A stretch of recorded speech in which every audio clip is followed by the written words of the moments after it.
اب میں ایک حدیث شریف سنانے لگا، اس حدیث شریف سے یہ معلوم ہوگا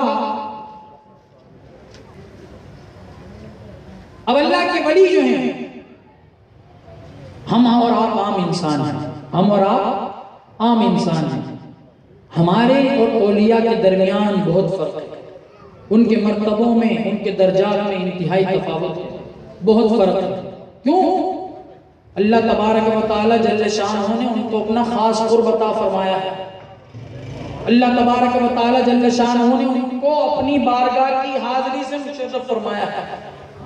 اللہ کا یہ اولیاء ہمارے اور آپ کی طرح نہیں ہیں، بلکہ اللہ تبارک و تعالی نے ان کو بلند مقام و مرتبے عطا فرمائے ہیں۔ صحیح مسلم شریف کی حدیث ہے، اللہ کے ایک ولی تھے، حضرت عیسیٰ علیہ السلام کے امتی تھے، انہوں نے اپنا کلیسا بنایا ہوا تھا، دن اور رات عبادت میں گزارتے تھے، دن اور رات عبادت میں مصروف رہتے تھے۔ اب وہاں پر ان کے عبادت خانے سے تھوڑے سے فاصلے پر ایک کٹھیا تھی، ایک چھوٹی سی جھونپڑی تھی، اس جھونپڑی کے آس پاس ایک چرواہا اپنی بکریاں چراتا تھا اور واپس چلا جاتا تھا۔ ایک مرتبہ ایسا ہوا کہ اس کٹھیا کے اندر، اس جھونپڑی کے اندر ایک عورت کے ساتھ اس چرواہے نے جو ہے وہ منہ کالا کیا، اور اس کی وجہ سے وہ عورت حاملہ ہو گئی۔ اب حاملہ ہو گئی، لوگوں کے سامنے جب اس کی یہ بات آئی تو لوگوں نے کہا کہ تو نے یہ کیا کام کیا، بتا تو نے یہ کیا کام کیا ہے، اور کون ہے جس کے ساتھ تو نے یہ فعل قبیح کیا۔ اب اس عورت نے، اس کو کوئی بات نہیں ملی تو اس نے دیکھا کہ وہ کلیسے میں، عبادت خانے میں ایک عبادت گزار ہے جو پڑا رہتا ہے، عبادت کرتا رہتا ہے، اس کا نام لے لیتی ہوں، اور اس عورت نے ان بزرگوں کا نام لے لیا۔ اللہ کے حبیب صلی اللہ علیہ وسلم ارشاد فرماتے ہیں، اس عورت نے اس بدفعلی کا الزام، اس زنا کا الزام، اس حمل کا الزام اللہ کے اس ولی کے ذمہ لگا دیا۔ اللہ کے ولی کے پاس سارے لوگ پھاوڑے، کم اور بیلچے اور اس طرح کی دیگر چیزیں لے کر آ گئے۔ کس وجہ سے آئے؟ کہنے لگے کہ ہم تیرا عبادت خانہ بھی توڑیں گے اور تجھے بھی ماریں گے۔ حضرت رسول اللہ صلی اللہ علیہ وسلم ارشاد فرماتے ہیں، اللہ کے ولی کو انہوں نے مارا بھی، انہوں نے پیٹا بھی۔ اس عورت کا جب بچہ پیدا ہوا، اس بچے کو لے کر وہ عورت بھی ساتھ میں آئی تھی۔ اس ولی کے سامنے لوگوں نے کہا، تو بتا تو نے یہ برا کام اس کے ساتھ کیوں کیا؟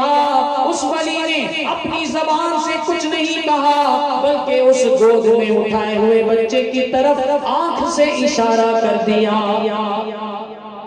اب اس ولی کا آنکھ اٹھانا تھا، اس کی آنکھ اٹھی اس بچے کی طرف، اور آنکھ کا نور اس بچے کے سینے میں جا کر لگا۔ اللہ تبارک و تعالی نے اس بچے کو بولنے کی طاقت عطا فرما دی۔